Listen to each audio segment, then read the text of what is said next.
Hello mga kabisi, pupunta kami ngayon sa San Pedro, Laguna. Kahit na ulan, pupunta kami doon. Isasaglitin kaming sakyan doon na 10-wheeler. I-double check-up. Basahan namin ang scanner. Kaya mo tayo guys, kasi dadaan tayo sa matinding labanan eh. Kaya muna. Kakabit tayo na signal light harap.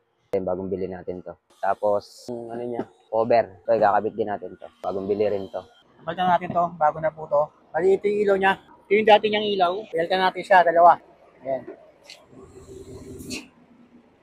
I-scan muna natin to. Natin malaman kung ano yung bakit may check engine siya. Hanapin muna natin yung salpakan, scanner. I-scan namin 10-wheeler 24 volts. Ngayon kapag mayroong magpapa-scan dyan, tawag lang ng mga heavy equipment. Meron tayo.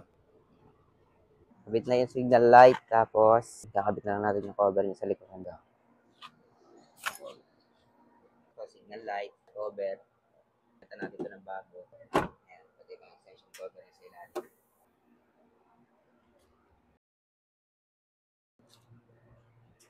Ngayon tayo mga kabisi. Papahinga na yung dalawang tropa doon sa... Puntahan pa kayo mamaya pagaling ka shop. Sa Greenwoods naman, Luis Marinas.